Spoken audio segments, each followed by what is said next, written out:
I am Doomsvince, and this is day 107 of Spawn Year.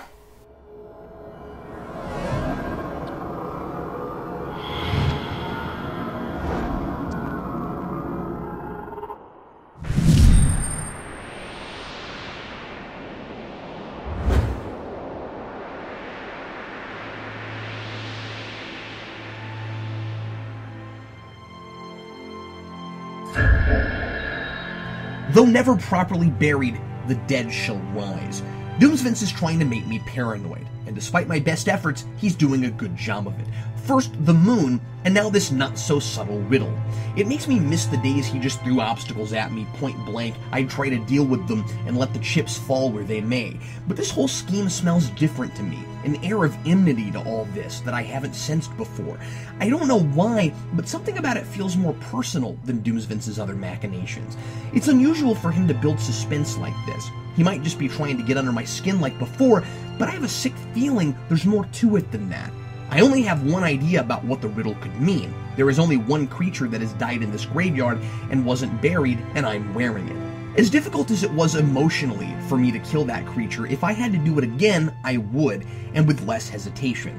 That is an eventuality I certainly wouldn't welcome, but one I'm ready for. And just in case, I'm keeping the jacket on. If it were to return to life, it would writhe around violently, and that would be dangerous for me, but at least I'd know where it was, and I could swiftly do what needed to be done. What else this harbinger might signify, I can't begin to conjecture. And Sam and Twitch are no closer to discovering why someone is taking out the San Giacomo crime family. And as that mystery becomes even more perplexing, Sam finds his newly recovered livelihood and future in real jeopardy, when the woman from Internal Affairs interrogates him, the woman who pretended to be a shoulder for Twitch to cry on at the bar. Twitch accidentally ratted Sam out when he told her the whole story about certain aspects of this case he was keeping from his superiors against regulation. I continue to be impressed with Bendis for making the core of this book about the friendship between these two men and putting them in this precarious situation to put that friendship in danger. The more they interact under these difficult conditions, the more real they become. And just 3 issues in, I'm already a little leery of seeing anyone else write these guys because Bendis has already fleshed them out so well. Sam wears this rhino exterior, but he's actually rather sensitive. This issue includes a very revealing moment, where after Sam has heard the tape from Internal Affairs of what Twitch said about him, he says, "You made fun of me." He seems almost more hurt that Twitch told this stranger about his weight than he is about being ratted out. And Twitch reveals why he poured his soul out to a complete stranger in the first place. At the end of last issue, he says, "I just needed someone to talk to," and she tells him to go home to his wife and kids. He finally confides to Sam here that his wife kicked him out because he wouldn't go back to the Force and provide for his children.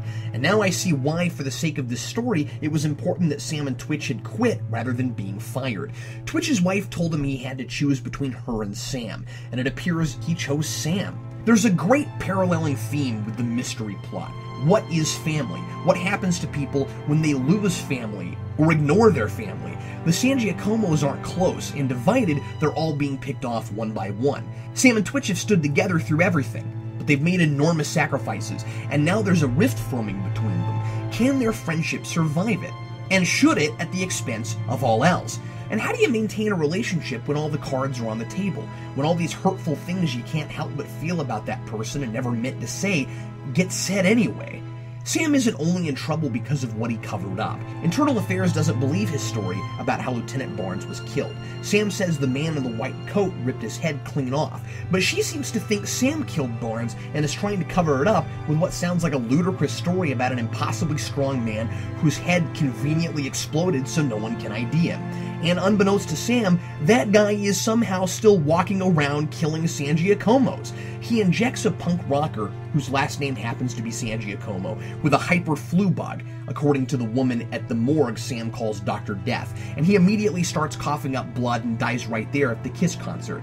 Yes, Image Comics loves Kiss. And worse, that virus seems to be spreading. The cop Sam keeps trying to get information from but isn't cooperating gets the strain at the end, and his dying word is Udaku. Presumably the clue he's been withholding from Sam but can't expound upon due to keeling over. Again, it's quite graphic and profane in places, but all of that is completely appropriate for this material. I haven't said this in a long time. This book is gripping, and I can't wait for tomorrow to read on.